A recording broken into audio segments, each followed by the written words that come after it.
Is your day going okay? There will be times when you don't want to answer that question, but I'll keep asking until you truly feel okay. On May 16, 1582, Madame Colombe Chatry in France passed away at the age of 68. What's remarkable is that 28 years prior, she became pregnant, but the fetus never came out, even after 12 months. Initially, all symptoms in her pregnant body seemed normal. She even clearly felt the fetus moving inside her. But during labor, strange things began to happen. Aside from a large amount of amniotic fluid mixed with blood, no child was born. The contractions and labor pains also disappeared. Her breasts shrank, menstruation returned, and fetal movement ceased. Towards the end of her life, she often felt unwell, accompanied by abdominal pain and loss of appetite, but due to the erratic nature of her illness, she didn't see a doctor. The rumors didn't stop even after she died, so her husband brought doctors to examine his wife's body. In fact, even the husband suspected that their child might still be alive inside his wife. Doctors found an unusual mass in the woman's abdomen. At first, they thought it was a tumor, but when the calcified shell broke open, what lay before them horrified everyone. Inside was a curled-up female fetus, with visible hair and tooth structures, an unfused fontanelle, head tilted slightly to the left and supported by its left arm. The baby's right arm was extended towards the navel, with half the arm deeply embedded in the abdomen. It's hard to imagine this child had been in its mother's body for 28 years.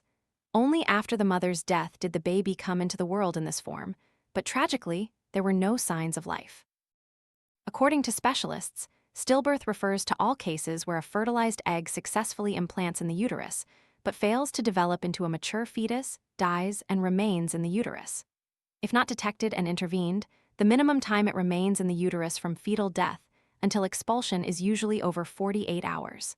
However, there are cases where a fetus remains in the body for many years and becomes calcified. This condition is known as a lithopteon, or stone baby. This is due to the human body's instinctive mechanism to always try to protect itself. Thus, the mother's body has its own strategy to deal with stillbirth: calcification. The body secretes calcium to encase the deceased fetus and the organs attached to it. This creates a calcified shell to prevent the decomposing fetal tissue from causing significant harm to the mother's body. Over time, the entire fetal body can become completely calcified and turn into a true stone baby. Because of this rare and strange phenomenon, many legends have sprung up around such pregnancies. Some call them monstrous births, but others whisper that these fetuses cast a spell within their mother's womb to protect them. From this perspective, a calcified fetus truly did protect the mother, which could be seen as a blessing amidst misfortune. Some pity the lost child, but countless others believe that perhaps the child chose to stay in the mother's womb instead of entering this world full of suffering. In other words, it was the child's good fortune fortunate to have chosen not to be born. What if we had never been born? 2 years ago, a 27-year-old Indian man named Raphael Samuel sued his parents for giving birth to him. Raphael believed it was a mistake. This life is a sea of suffering, and he never asked to be born. He isn't an unhappy or disheartened person who doesn't want to live anymore. He still asserts, "I love my parents, and my family is harmonious. My life has nothing to complain about, but I still feel there's no reason to live, to go to school, to get a job, because I don't want to be in this world."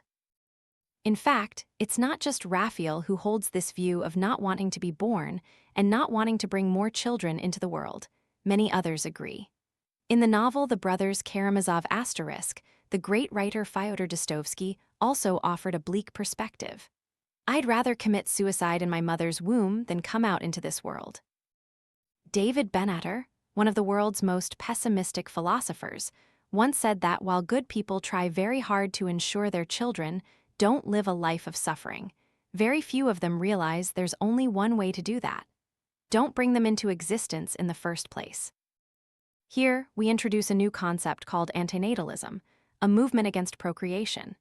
Adherents to this philosophy believe that a child should not be brought into existence only to face the stresses and struggles of life, old age, illness, and ultimately, death, especially when it's not their desire. This antinatalist theory is a small corner of modern philosophy that poses a big question. If this life is inherently a sea of suffering, is existence truly happier than never having been born? Parents give birth to children without their permission. Being born is not our decision, so is human existence completely meaningless? Upon hearing this extremist argument, you might think it's some joke by a half-baked democratic class, by those who demand so many rights that they even demand the right not to be born without their consent. But upon reflection, this viewpoint isn't entirely baseless. A child is born thanks to a mother and a father, and this very decision creates the first loophole in procreation. The person born never gets to choose whether or not they should be born. Humans highly value individual consent. Everything that happens must have mutual agreement for work to begin. So why is birth decided not by the person about to be born, but by their parents? Granted, how can you ask for the opinion of an entity that doesn't yet exist whether it wants to exist? But it's also not right to force them to a certain place without asking their opinion. Ultimately, we cannot definitively say which viewpoint is right or wrong in this matter. Whether someone wants to have children or not depends on them. We shouldn't impose family or societal pressures on them, or sometimes, even the somewhat exaggerated duty to perpetuate the species. Conversely, we also cannot forbid anyone from having children based on their economic circumstances, social status, or intellect. This viewpoint sparks many controversial reactions, but it is certainly worth considering. As Immanuel Kant wrote, it goes to the very heart of a vexing philosophical question: is this life worth living? Try to imagine if each person's life were a movie, with trailers showcasing major turning points and key life events. After watching this trailer, would you want to continue living that life, or would you want to stop it immediately to avoid wasting your time? If you couldn't use your current name or profession, how would you describe yourself? Who are we? What are we living for? These are all big questions that cause people headaches and melancholy, making them search for answers. But no matter how long they search, all they find is a colon followed by an open-ended statement. The cycle continues. I don't know who I am, nor do I know my purpose in life. I live, but I don't feel happy. I shouldn't have been born.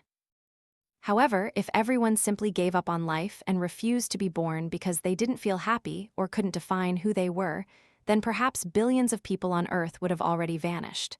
Firstly, humans will never achieve what is called eternal happiness. Secondly, the answer to the question, who am I, is only temporary. The brain's mechanism, inherited over millions of years, explains why we will never achieve lasting happiness. Millions of years ago, humans only wished for enough food and fewer diseases. After two revolutions, agricultural and industrial humans solved these basic problems, but that wasn't enough. When we have no money, we think money is happiness. Those with money but no health only wish they weren't confined to a hospital bed. Those without love obsessively believe love is their whole life source. We always hope, and once we achieve it, we begin to feel disappointed. We constantly pursue the destination of happiness, but once we reach it, we ask, oh, now what? It's not enough, we're still not satisfied. That's the mechanism of the brain. Humans will never achieve eternal happiness. That is our motivation to live, and it is also the beautiful suffering of humanity. When we realize this, we will no longer focus on the outcome, whether we've reached the destination of happiness or not. Instead, we will shift our focus to the process, how hard we tried. At that point, we will no longer feel pressured to answer the question, who am I? Because everything is temporary now. Everything happening is just a moment.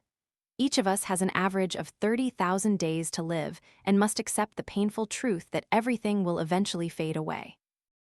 It sounds obvious, but you'll surely feel a deep sense of sadness when you think about it. Everyone grows old, everyone goes to their death. Everything will eventually disappear. One more day is one more stretch on the journey towards the grave. Parents once guided your first shaky steps. Now you are the one guiding them. And someday, you and your children will be the same. Most people will disappoint you. Every child who joins the journey of life begins with innocence, then grows up and struggles with common worries like money, status, relationships, and disappointments. But then, what's the point? All that we accomplish, all our joys and sorrows, those we love or hate, will one day be swept away by the wind. Relationships with childhood soulmates will gradually fade as we grow older. We might become complete strangers. Even the most intense love will eventually break, lingering in our hearts for decades. Flowers will wither, their soft petals silently fading away. The warbling bird will stop singing, collapsing dead in its nest after a cold night. Looking at the grand scheme of the universe, each individual is just a tiny dot in the big picture. The world we live in will one day perish. Humanity will become extinct, and another species will replace us in this insane cycle. So, in the end, what if we had never been born? Nothing. If one person chooses not to be born, the grand picture only loses one dot. If many people choose not to be born, nothing significant changes. Even if all of humanity decided not to be born, everything would still revolve. Are humans really that important in this vast universe? If there were no humans, another species would replace us.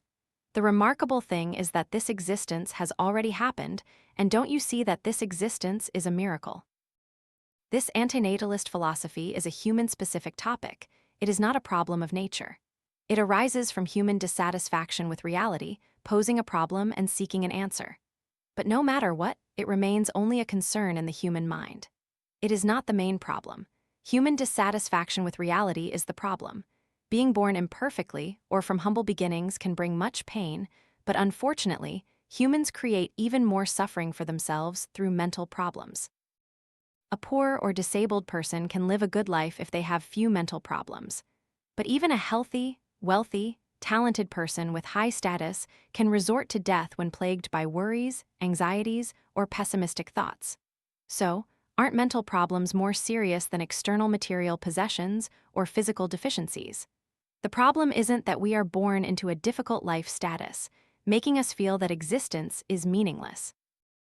Instead, let's try to shift our perspective a bit. When we are placed in such a disadvantageous position, is it truly necessary to be so pessimistic?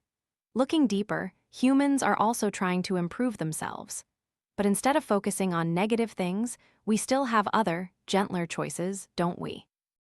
I'd like to conclude the answer to those moments of self-torment, "I don't want to be born," with words borrowed from a listener. You are born, which is a practical biological explanation, but in fact, you chose to be reborn into your mother's womb through karmic forces and connections with your parents from previous lives.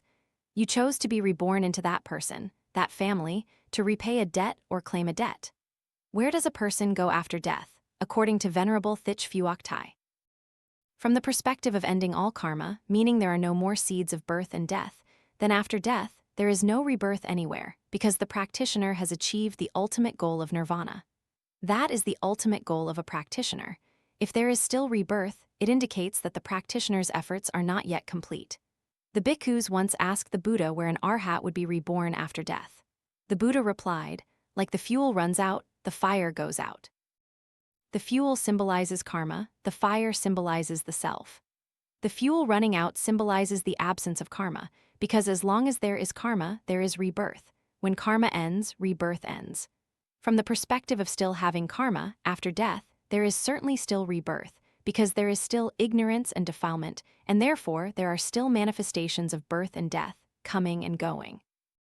Whether that family is rich or poor, unfortunate or complete, depends on the individual's accumulated merit and how much they have, allowing them to be reborn to those parents. As this listener shared earlier, I used to hate my birthday because I hated being born and even intended to end my life. Later, I realized that coming to my current family was entirely my active choice, driven by karmic forces, not passively being born as I had thought. So now, I've stopped blaming life and others. I accept repaying all karmic debts with my parents and with life, so that when I leave, all debts are cleared. We raise the issue of karmic debt here not to judge that any misfortunes you are currently experiencing are due to your own doing. There is no intention to blame you, but to help you understand that all our current relatives and acquaintances' parents, grandparents, siblings, spouses, friends we meet due to karmic connections. We come together to claim debts or repay them. When we understand this, we can accept what is happening. We will try very hard to repay all debts and live more fully in subsequent lives. When I was little, many children, including myself, once wondered, "Mom, how was I born?" Other mothers might have said they found their child in a garbage dump, a banana bush, or any other place they could imagine. My mother, however, said she gave birth to me from her calf. Looking at her own large, hanging calf, the child believed it was true that a tiny baby, like a kitten, was tightly hugging her mother's calf. As I grew older, I gradually understood that my mother had lied. She showed me the stretch marks on her belly and told me how I was born. Touching the long vertical scar, I cried loudly. The process of forming a living being, that story, was both formidable and miraculous. A human being can create another human being. Just think, I myself was once so tiny that I could fit perfectly into my mother's soft belly. Humans must have some kind of magic to do that. I asked my mother, did it hurt? She just replied, it hurt, but it was worth it. When I saw that tiny, red baby crying when they placed your head against my chest, I felt nothing but happiness. At that moment, I realized that even if I were given the choice again, I would still choose to be born to be myself. If there are future lives or countless other lives, I still want to be your child, mom and dad.